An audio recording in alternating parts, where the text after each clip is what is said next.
we were already going in the direction of people losing interest in emails and that weren't picking up their phone and weren't in the office. And now that, you can't, if your strategy is, I'm going to have an SDR team calling people, I mean, that is the most expensive, inefficient way of building a business. One thing I think about is like, what are the other streams of content, of engagement that you have going that probably like never influence website traffic anyway? Mm-hmm. Think about like your YouTube channel.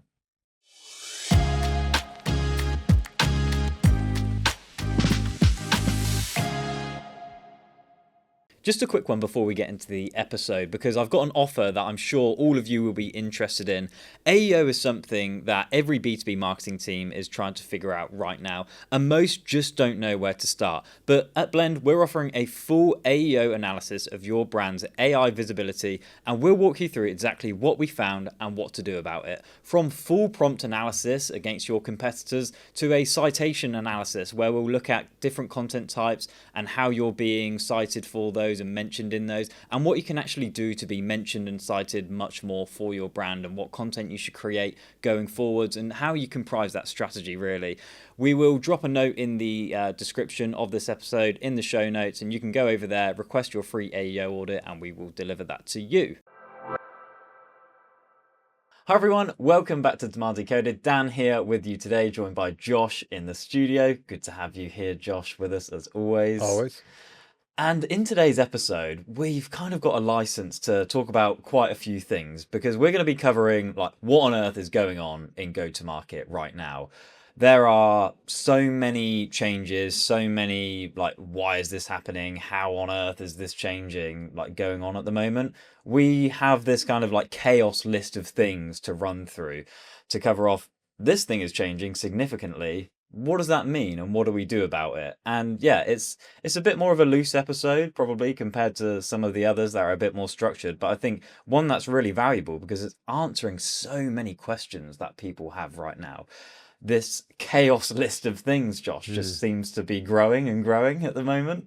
Yes, I mean, speaking of chaos, I think we should take a moment of silence Don't even.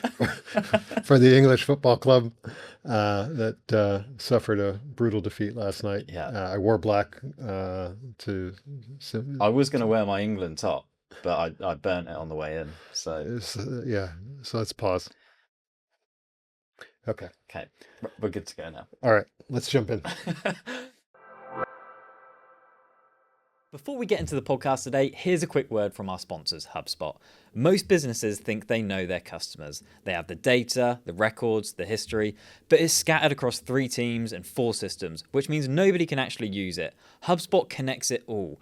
Every interaction, every support ticket, every conversation into one platform every team can work from. So when sales talk to a customer, marketing already know the full story. And when you know more, you grow more. Check out HubSpot.com, the agentic customer platform for growing businesses. The first thing I want to talk about, which is on every single marketing leader's radar right now, which is the huge change in buyer behavior and where buyers discover information, how they find vendors, how they evaluate vendors. And, for us, being totally transparent, we've lost 50-60% of our website traffic year on year. Mm-hmm. Crazy. And that's a trend that pretty much everyone is seeing right now. Yep. It was only a couple of years ago that you saw HubSpot's blog come out where they lost 90% of their traffic or something. It's absolutely crazy, and this trend just seems to be continuing. And but at the same time, our volume of inbound opportunities has increased. See, this is the thing, right? And pipeline has increased. Mm-hmm. And revenue has increased. Yep. So the metrics that we once looked at for leading indicators of success no longer correlate together. Right. I would just remove any kind of traffic report off of any dashboard right now. Even as a marketer, really, like, traffic is potentially useful to like track to conversion rates throughout the site. But if you're hoping to run the old play of creating content, it bringing traffic to your website and somebody actually converting there and then, like it just doesn't happen anymore. Yeah. People are just using AI search more and more now to find solutions and not clicking through to websites in order to do that. Like they will navigate to that brand in their own way, in their own time, probably not in that same session.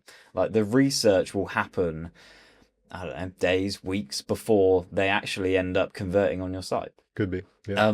So, there is this huge thing to figure out right now, which is AEO.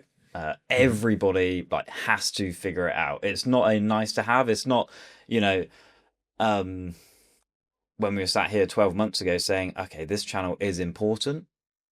It was important then. Like now, it is essential. It is crucial. It has never been more important to figure out all of the elements that go into AEO. It's not just creating great content. That's a huge part of it, but like your offsite mentions, the structure of your site, the way that they're picking up semantic relationships with your business, like all of these things just require so much thought. But yeah, I think the big thing here is how our metrics that once correlated with success are like just going like that, basically. Yeah. I mean, Divergent. we're in a place where SEO in 6 months might not even be relevant. Yeah. It's decreasing in relevance. Organic SEO, PPC, traditional PPC.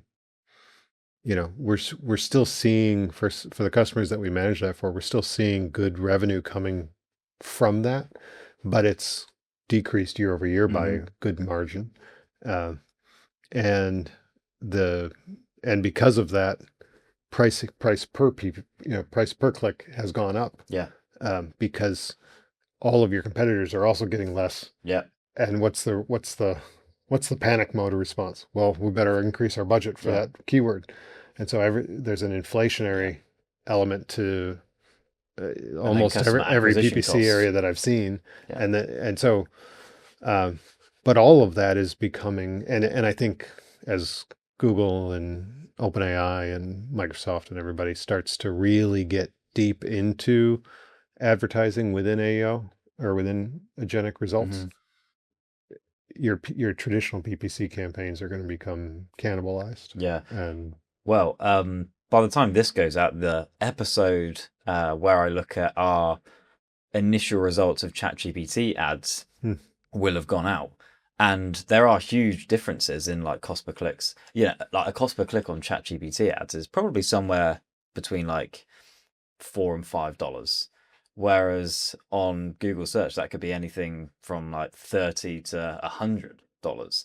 But there are huge differences in the way. I won't get into that. I would just say, yeah, we can't like, do that episode again.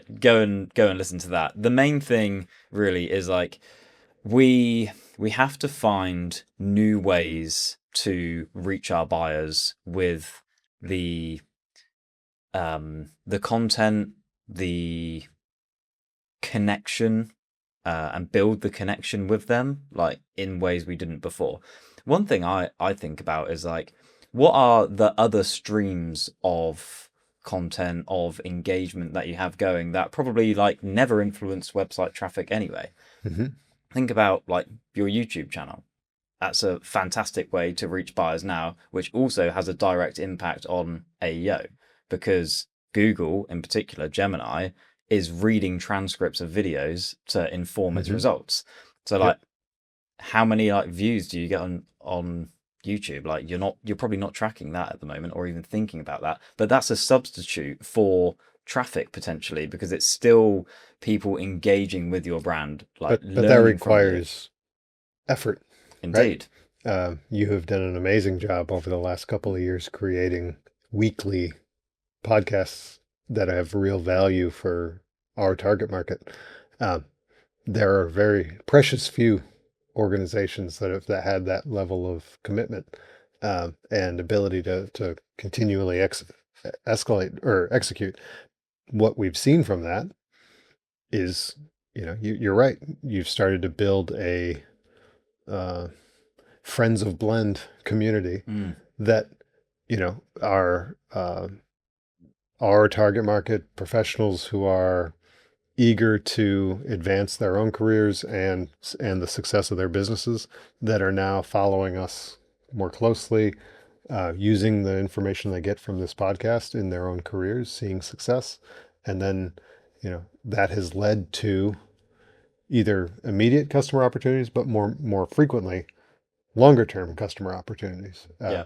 and so it's not a it's very hard to measure the impact of what we invest in this format, but it's creating authentic relationships. It's the basis of opening the door to authentic relationships because till people feel like in many cases, especially with leaders and executives, until they really feel like there's an authentic connection, they're not going to talk to you, Yeah.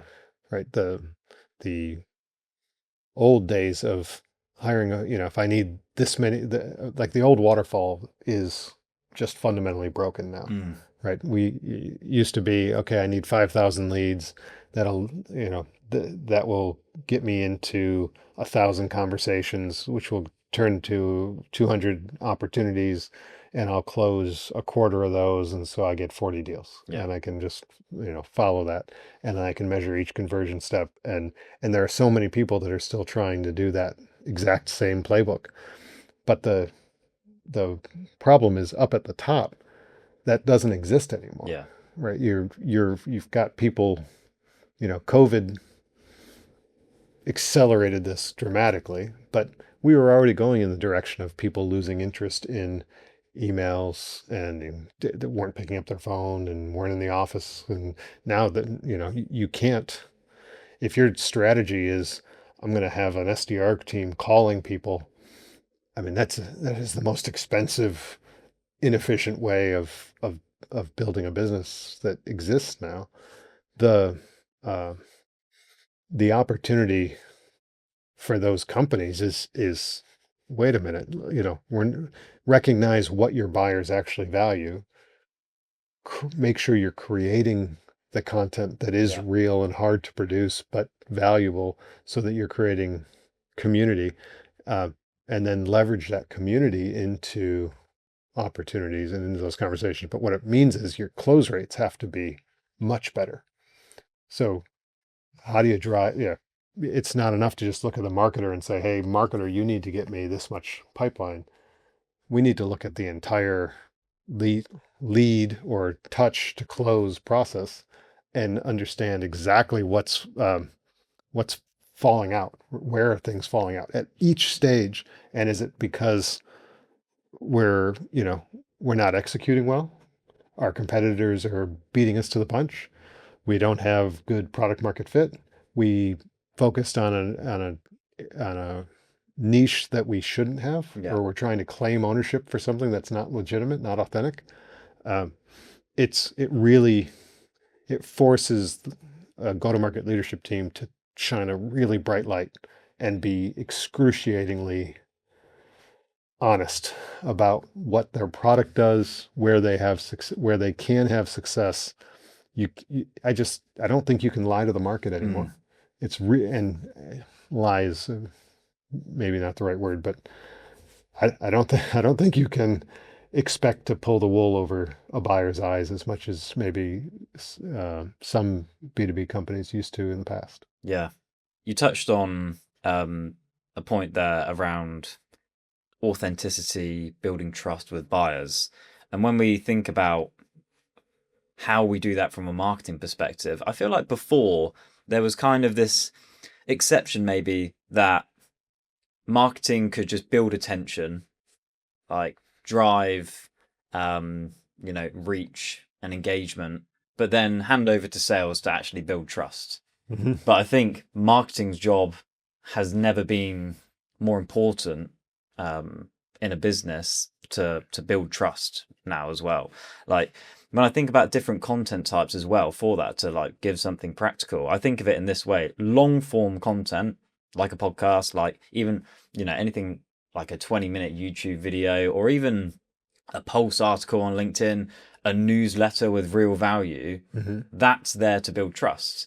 Your short form content, the clips that you post, the mainly that, actually, like short form video, is there more for attention. Like that stuff doesn't necessarily build the trust of somebody sharing that hour-long session with you, like Right. on their commute, on their drive, or just watching you, even on their TV at home.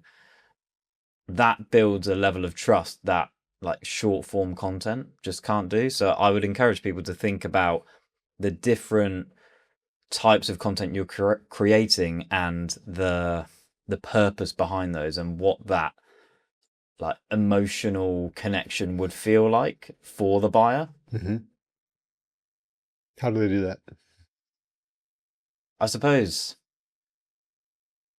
long form content is the way to start for almost all businesses, and video is the primary medium to create that in. Video is like one of those things and those barriers now that I just like, when I have chats with marketers, I'm just like, you got to get past it.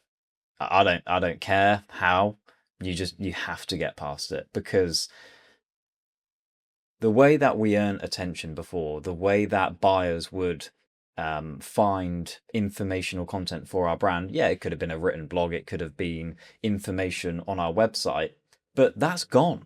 Like AI has consumed pretty much all of the informational content space. Like nobody needs to go to your website anymore to find out what event marketing software is. They will just ask AI what that is. But you still have an opportunity to create informational content in mediums that are less affected by AI. That medium is video. Like AI will always struggle to replace authentic video, because like it comes back to like DNA biology of people. Like we are humans, we crave human connection, like we crave that emotional intelligence that we get from conversing with somebody else. And like video is just, yeah, that one medium that creates everything else off the back of it, that I think Yep. all businesses have to create now.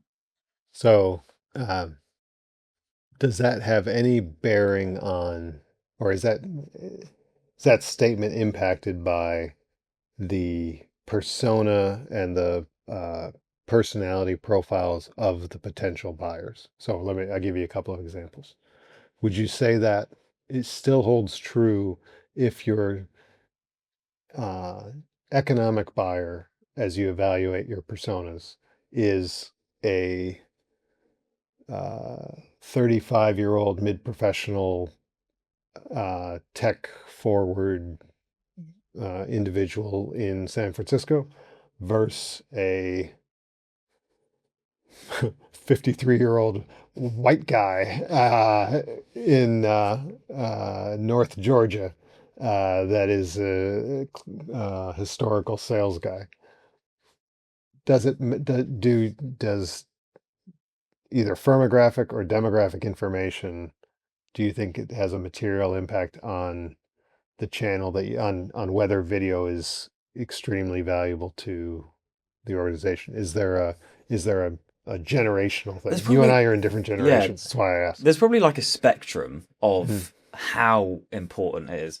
I still think it's important, like nonetheless. You might put extreme importance of it if your persona is hanging out in those channels. This comes back to like audience insight, right? And Yep, actually understanding your buyer in the first place. Where do they hang that's out? right. What content do they consume? But every single channel we have now prioritizes video. Like LinkedIn has a video tab now at the bottom. It's really annoying because everyone's like, oh, that used to be like post or something, and now it's video. It even has, like, I literally just scrolled through there, and here we go. It's like the in feed video section to encourage people to then get on shorts. Like, So disappointed I'm not on there.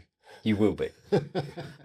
But like this is how every channel is adopting this medium. And I just think, well, if your buyer even isn't there yet, get ahead of the game. Yeah, Like yeah, yeah. this is the way that it's going. And No, I agree with you. It's definitely directionally accurate. Yeah. And like YouTube itself has all the benefits of adding to AEO. So what do you say to the CEO or the CRO or the CFO? Maybe that's the best one, who's looking at the marketing budget and saying, wait, you're going to spend this much money on creating authentic video content, and it's going to get us what?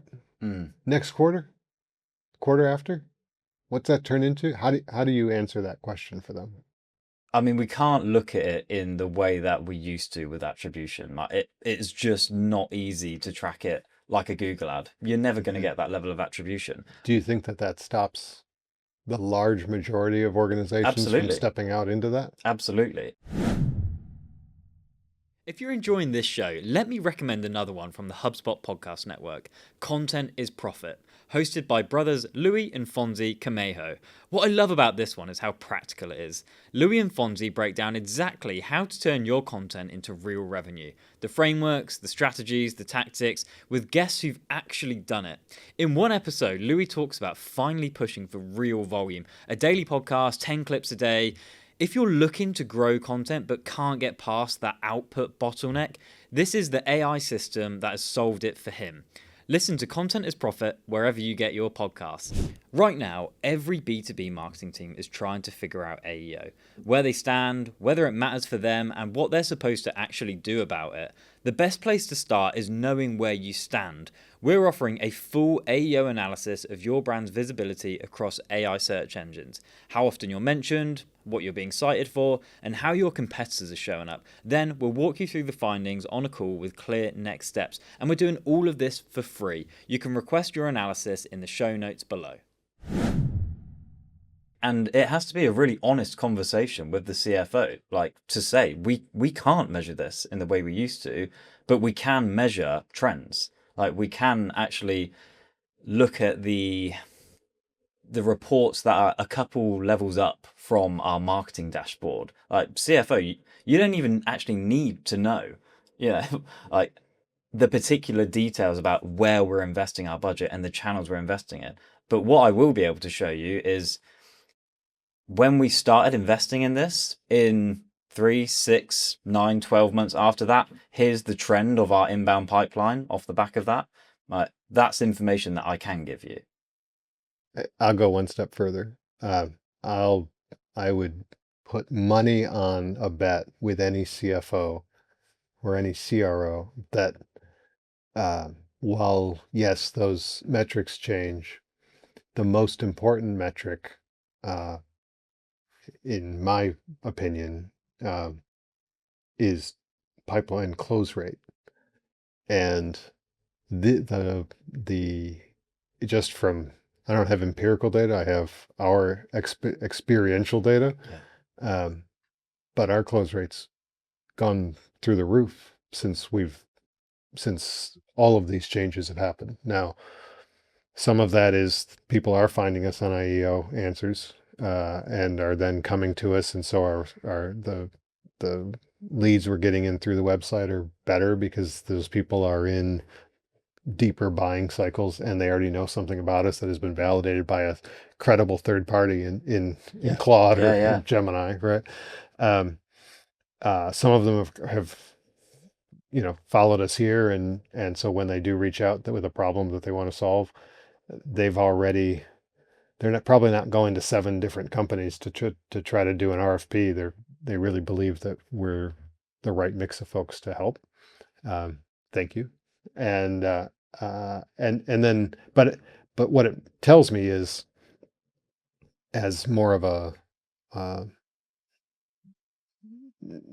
growth engineering type of idea, if we try to stick to the ratios that we were comfortable with in terms of close rates and conversion points, and we're making a mistake because we're not thinking about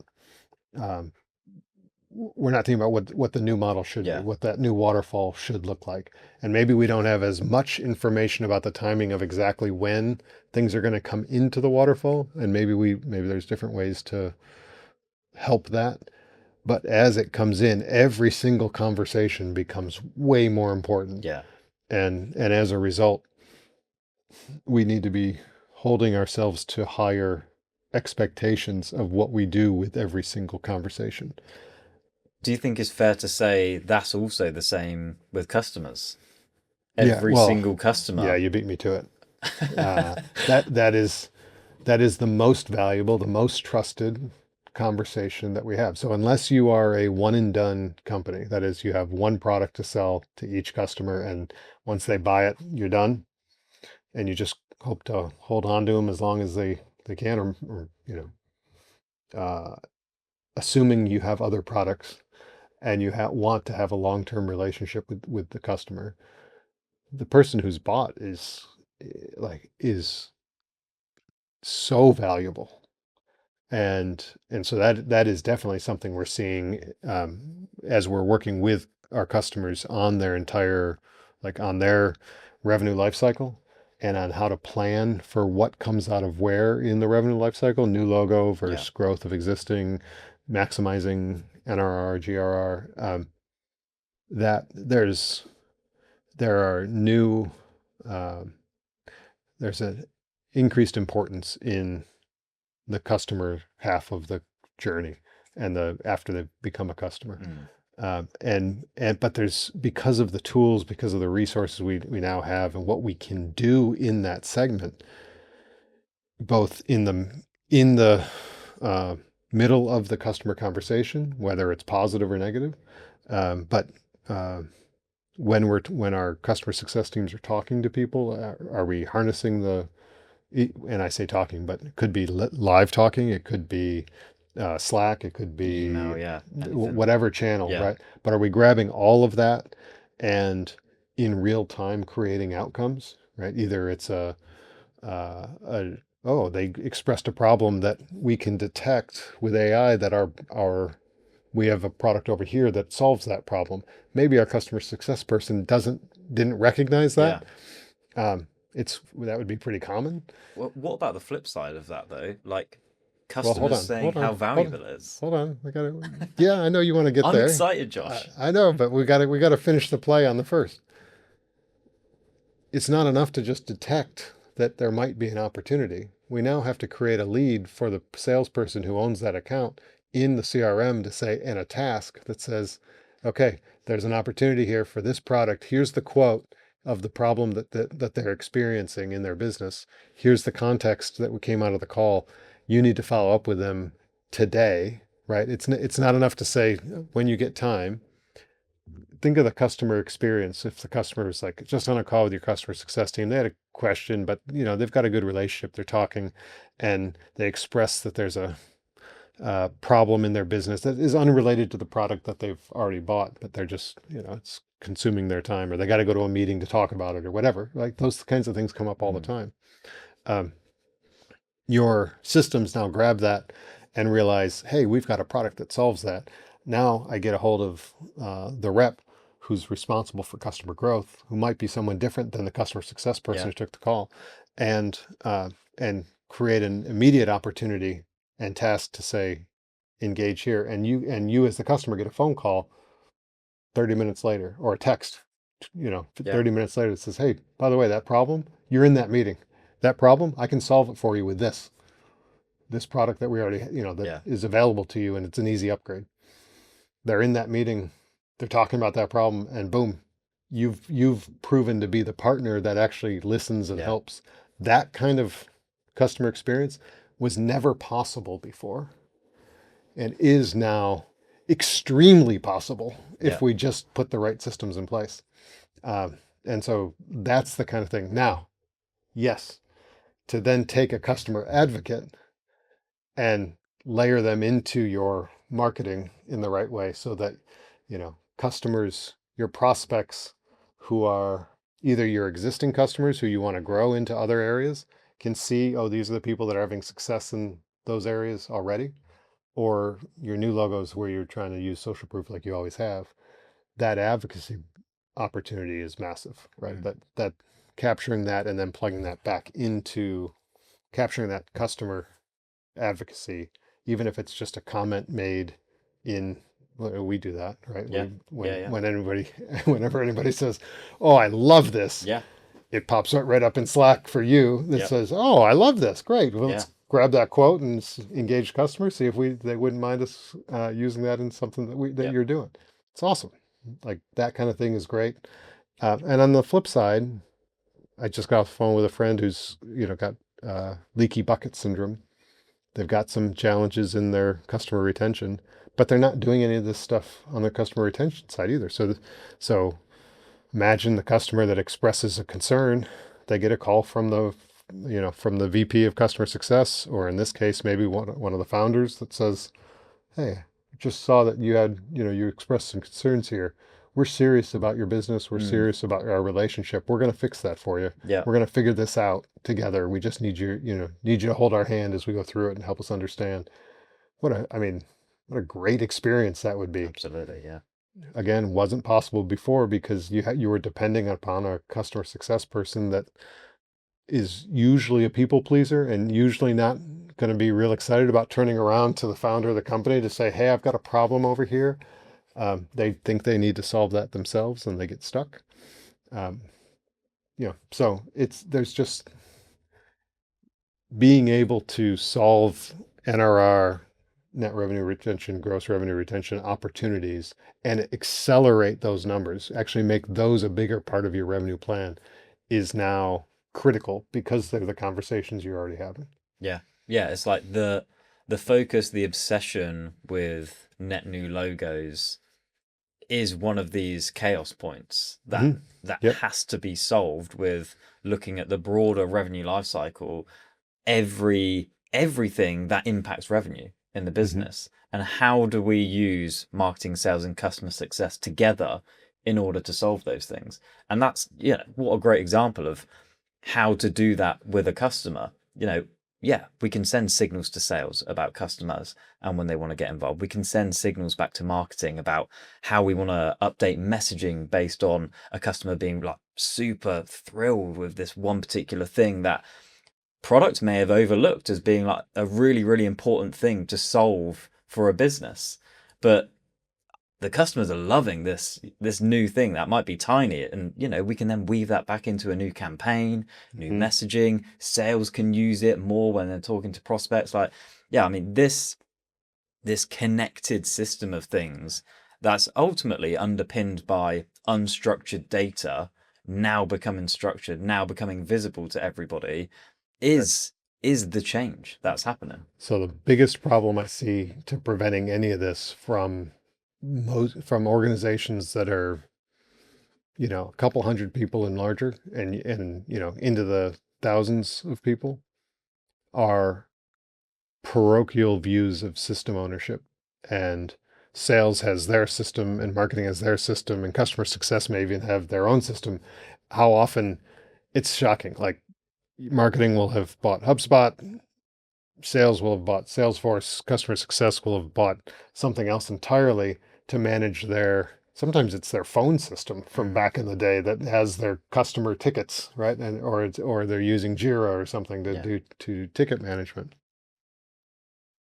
And none of them trust each other's data. None of them are willing to go through the effort of figuring out the connective points. Yeah. The opportunity people have to say, you know what, this is not three or three processes. This is one process that needs to be governed by one thing. Like if I was the CEO of those organizations, that would be and I was concerned about revenue at all, that would be my number one thing. I don't care. I don't care what the Salesforce prefers because salespeople don't like CRMs and they shouldn't be using them anyway, right? We should be creating the ability to update the CRM based on what's happening in the salesperson's daily life in conversations and emails and whatnot without them having to go in and flip switches and say, "Oh, I moved this opportunity over." No, the system should do that. Yeah. Right? That's all entirely possible. But from a CEO standpoint, not allowing those silos to exist prevents you from having any idea what's really happening in your business, in the top line of your business. Yeah. And that to me is really like That should be job one. Yeah. And then if you do that, and there's multiple platforms to do that with, we would say that for the mid-market, anything under $1 billion, and probably some companies, probably under 5 million, more often than not, HubSpot's going to be a better platform to do all of that in than any of the other individual platforms. Yeah. There are some specialty functions that are better in some places versus others, but in terms of total cost of ownership, flexibility of the what you can do in it, and the automations that the company, like the amount of energy HubSpot's putting into their AI agents and their prospecting agent and their different elements of that they use based on its Breeze product, or their family of Breeze products. They seem to be the company that's most committed to that mid-market, small and medium enterprise segment that can legitimately stitch those all together. If we do that, it's phenomenally easy then to start really cooking with gas, if you will, in terms of making sure every single individual conversation is we maximize the value of. So here's a question for you. We hosted an event a few weeks back, and I was chatting to one of the CMOs there about this exact issue. They use HubSpot, sales team use Salesforce. The two aren't connected.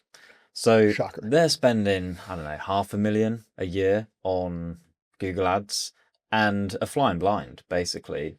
The things they can optimize for are like click-through rate, conversions, but they don't know if those conversions are good. They don't know if they're bad. They don't know what happens with them.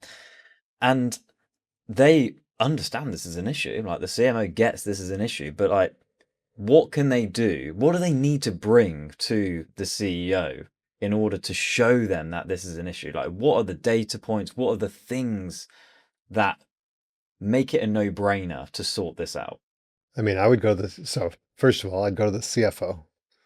Say, Mr. and Miss CFO, I'm spending $12 million a year in marketing, and I can't tell you whether it's impacting revenue. This is a problem, and I know it. Yeah. But I need your support in making it a top 3 thing for the CEO. I need you to see why this is the case. And, you're like, let me step back. The first conversation that the CMO should have is with the head of sales. Let's call it the CRO. They're A, your customer, B, your peer, and you should be singing from the same song sheet, right? So don't go to the CFO without first talking to the CRO. Have that hard conversation first. Try to get some traction, but then, if the CRO is like, that's too much work, or we don't have budget for that, or I need to be, my team likes Salesforce, whatever. Like, there's all kinds of responses you might get.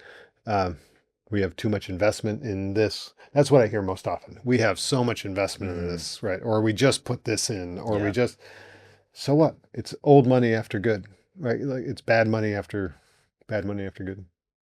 Something like that. I don't know, whatever. What you're saying is, I've already invested this amount of money, and so I'm going to stick with something that doesn't work and is preventing maybe the most important thing in the business, which is top line revenue generation, right? Without revenue generation, there is nothing more. Like, the business can't do anything else. They can't pay people. They can't, right? So sometimes people don't like to hear me say that, but rev gen is, other than maybe, the CFO could argue access to capital. Okay, fine.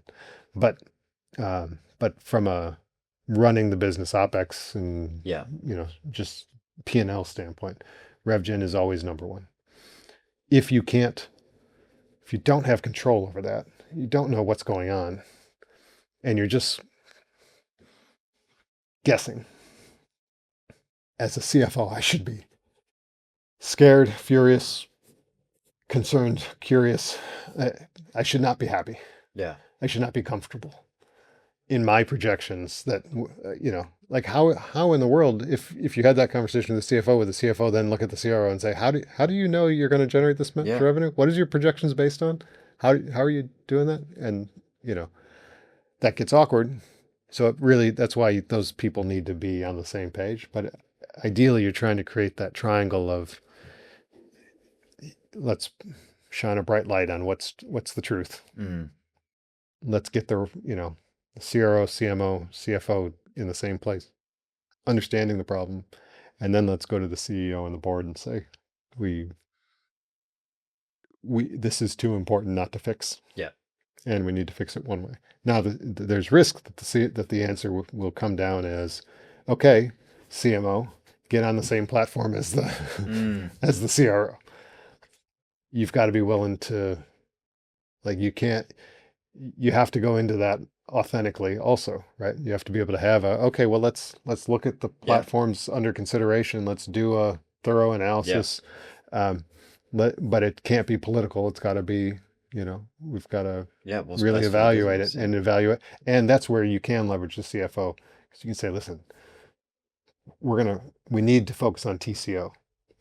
Not just sticker price, but then how many admins does it take to run it? How many, how much customization are we gonna have to do? How much, right? All that stuff.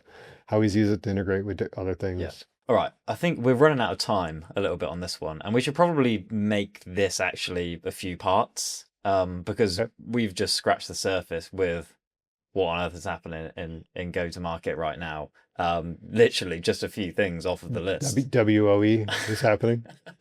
Yeah, we can go with that actually. The title is going to be WTF, I think, but I'm polite.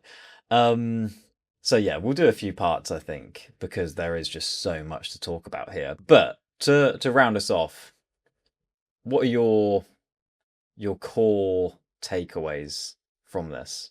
Okay, I'll give you my two. You give me your one or two. I'm not trying to. I didn't preface or tell you that I was going to make you and give the summary. Okay. My two are most important. We've got to have a system that is connected, and even if it's three systems that we then have to put integrations in between to make it work. Fine, let's figure that out. There's ways to do that too. You don't have to go all in on a single platform, but it's easier, better, long term. But that's number one. We got to have connected systems and data that are looking at data the same way. Number two is the value of every single conversation that is an authentic conversation, a relationship. It is order of magnitude more important today than it was 5 years ago. You could get more 5 years ago pretty easily. Now every single conversation, and so you have to be really clear on who you want to converse with, exactly who who your ICP is at a very detailed level, what their persona is at a very detailed level, and what information is going to resonate authentically to them. And you've got to be like, you got to just really push yourself to dig deep there. Yeah. And then when you create those, you should be able to then see a much higher conversion rate into valuable, into business value over time. I think for me, probably goes back to what we started this conversation about, which is we have to figure out the new ways to get discovered. We can't keep running the same playbook that even worked 12 months ago. Yep. Look at your own data and see the fall off in traffic that I believe is probably inevitable for most businesses. If it hasn't happened now, it's coming. So the new channels that are going to get you discovered, bring you into conversations, earn trust from buyers, they are essential now. We can't keep running the same playbook. And I think the second point is that marketing has to look beyond net new logo acquisition. In terms of where it can impact the business. And we have to be thinking as a collective revenue engine in terms of where we can generate the most efficient revenue for the business, and marketing can have an impact on all of that, not just the classic way of thinking, how do we generate leads for sales, but how do we partner with customer success in order to like identify expansion opportunities, reach the broader buying committee, like impact all of that, engage them. There is so much opportunity that marketing has beyond communications to, a new market. And most teams are just scratching the surface with that. So maybe we get into that in episode 2 of this mini series. Let's do it. Okay. All right. Nice one, Josh. That was a really fun episode. Looking forward to the other couple of parts. Me too. All right. Amazing. Thank you so much for tuning into this episode of Demand Decoded, and we'll catch you next time. Bye, everyone. Thanks for listening to the episode today. Before you head off, if AEO has been on your mind and you're not sure where to start, here's something worth doing right now. We're offering a full AI visibility analysis completely free. We'll look at how your brand is showing up across the major AI engines, what's influencing those results, how competitors compare, and what you should do about it. Then we'll walk you through all the findings on a call. Actual findings too, specific to your business with real next steps. Not a template, not a PDF, a proper analysis. You can request yours by clicking the link in the description below.